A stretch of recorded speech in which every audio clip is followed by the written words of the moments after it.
लेकिन हॉस्पिटल में भी जो टीम लगी थी उसने अपने से तो भरपूर प्रयास किया ही होगा, लेकिन अगर समय रहते ही इस प्रिंस को भी शिफ्ट किया गया होता तो शायद आज इसकी मौत नहीं हुई होती, ये बच भी गया होता। लेकिन जो डॉक्टर इलाज कर रहे थे उन्हें ये विश्वास था कि हम इसको बचा लेंगे और हमने इसे बचा लिया है, ऑपरेशन को कामयाब कर लिया है। शर्मा साहब, लापरवाहियों की बात करें, 2 तारीख को एक बड़ी लापरवाही होती है क्योंकि सैनिटाइज किए बिना इस इलाके को ओपन कर दिया जाता है। एक धमाका होता है जिसमें मजीद 2 बच्चे अपनी जानें गंवाते हैं। उसके बाद हम देख रहे हैं कि लगातार लोगों की तरफ से जो मांग कही जा रही हैं उनको पूरा नहीं किया जा रहा, बल्कि उन पर सिर्फ सियासत खेली जा रही है। आज भी जिस तरह लोगों के अंदर आज फिर गुस्सा है, दोबारा लोगों के अंदर है कि अगर NIA को केस नहीं दिया जाता, इसका अंतिम संस्कार नहीं किया जाएगा। शर्मा साहब, ये वक्त है सियासत का या लोगों को इंसाफ दिलाने का वक्त? इस समय हम सबको इकट्ठे होकर जहाँ जो शहादतें हैं उनके परिवार वालों को संवेदना देने का वक्त है और इस जंग और इस युद्ध को इकट्ठे होकर लड़ने का समय है। रही जो नाराज़गी आपकी, आप कह रहे हैं कि भी लोगों में निराशा है, ये बिल्कुल सही है। लोगों में निराशा तो होगी ही। जिनके घर से एक व्यक्ति चला जाता है, यहाँ तो शीशे साथ साथ एक ही परिवार से लोग जो हैं उनकी शहादतें हुई है, लोगों में रोष है और स्वाभाविक भी है। MP साहब, LG साहब ने यहाँ आश्वासन दिया था कि इलाज में कोई कमी नहीं होगी, फिर उनके आश्वासन के बाद भी क्यों कमी हुई इलाज में? नहीं, प्रशासन की तरफ से कहीं कोई कमी नहीं रही, लेकिन जो लोग इलाज कर रहे थे उन्होंने भी कहा कि हमने भी भरपूर प्रयास किया है लेकिन नहीं बचा सके। NIA को केस देने की मांग की जा रही है। बुलेट जो है वो उनके अंदर से निकलता है। इस विषय पर तो मुझे ज़्यादा जानकारी नहीं है, लेकिन अगर बुलेट शरीर के अंदर था तो उसकी जानकारी जो है वो रहनी चाहिए थी डॉक्टरों को भी, तुरंत क्या कर रहे हैं और क्या आश्वासन उस समय रहते उसको निकाल भी लेना चाहिए। शर्मा साहब, अब लोगों की तरफ से ये कहा जा रहा है कि जब तक NIA को केस दे के रिटर्न में नहीं दिया जाएगा, इसका अंतिम संस्कार नहीं किया जाएगा, क्योंकि ये गांव एक ऐसा गांव है जहां हर रोज़ इस तरह की अब खबरें आनी शुरू हुई। 1 तारीख के बाद ये 7वां बच्चा है जिसने जान गंवाई है। ये इसलिए आ रहा है कि लोगों में एक रोष है। लोगों को लगता है कि भाई शायद अभी तक जो लोग इसमें इन्वॉल्व थे उनको पकड़ा नहीं गया और जिन्होंने इस वारदात को अंजाम दिया है वो मिलिटेंट भी आज तक पकड़े नहीं गए।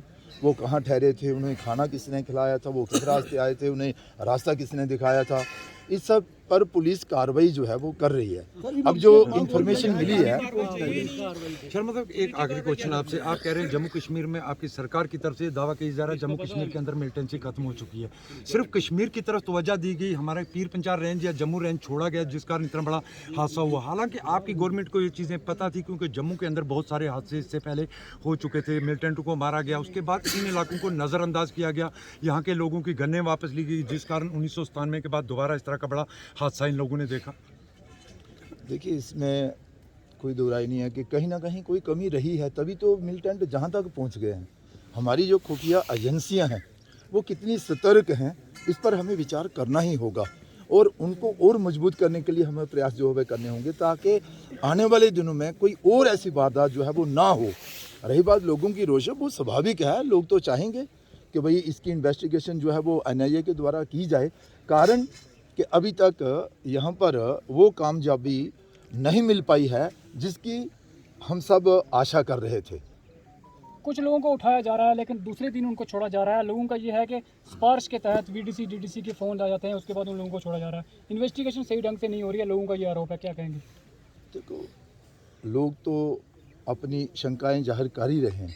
ये सवाल जो आप मुझसे कर रहे हैं, बेहतर है कि आप पुलिस ऑफिसर जो जहाँ पर आए हैं उनसे आप करें तो ठीक रहेगा। लेकिन जो मेरी बात पुलिस ऑफिसरों से हुई है, उनका कहना है कि हम जी जान से लगे हैं और थोड़े ही दिनों में क्ल्यू भी सामने आ जाएंगे और जो लोग चाहते हैं कि भाई मिलिटेंटों को पकड़ा जाना चाहिए और जिन्होंने उनको शेल्टर दी है वो भी सामने आने चाहिए। तो पुलिस के मुताबिक जल्द ही ये सारे क्ल्यू भी सामने आ जाएंगे और लोग वो पकड़े जाएंगे जिन्होंने उनको शेल्टर दी थी और बहुत जल्द उन्हें भी पकड़ लिया जाएगा जिन्होंने इस वारदात को अंजाम दिया गया है और उन्हें भी जो उन्होंने वारदात की है वो कोई छोटी वारदात नहीं है। और हम नहीं चाहते कि भाई पुंछ रजौरी दोबारा से डिस्टर्ब हो, इसलिए इस पर कड़ी से कड़ी कार्रवाई जो है वो होनी चाहिए और होगी। सर क्या कारण है कि यहाँ के जो लोग हैं वो पहले दिन से आर्मी की डिमांड कर रहे हैं? ऐसी क्या वजूहत है कि यहाँ आर्मी नहीं लग रही है? क्या कारण है इस चीज़ का? आप हमारे नेता हैं, आप हमारे एमपी हैं, यहाँ हम एडमिनिस्ट्रेशन से बोल चुके हैं, अब हम आपसे ही ये क्वेश्चन करेंगे क्या कारण है यहाँ आर्मी हमें क्यों नहीं मिल रही?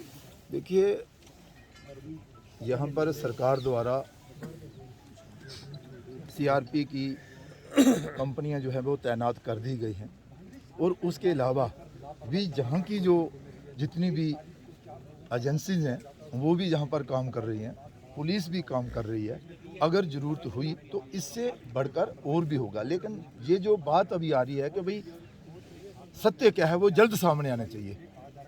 उसके लिए फिर भी यहाँ आर्मी की जरूरत है, यहाँ लोगों की यही डिमांड है कि यहाँ आर्मी चाहिए। ठीक है, अच्छी बात है। अगर ऐसा ही होगा तो वो भी बात ऊपर तक पहुंचाई जाएगी, और अगर आर्मी ही इस इलाके को संभाल पाएगी तो वैसा भी प्रयास किया जाएगा। और आर्मी को भी कहेंगे कि वो जहां कर गश्त भी करे और ये क्षेत्र जो है वो आर्मी को सौंपा जाए।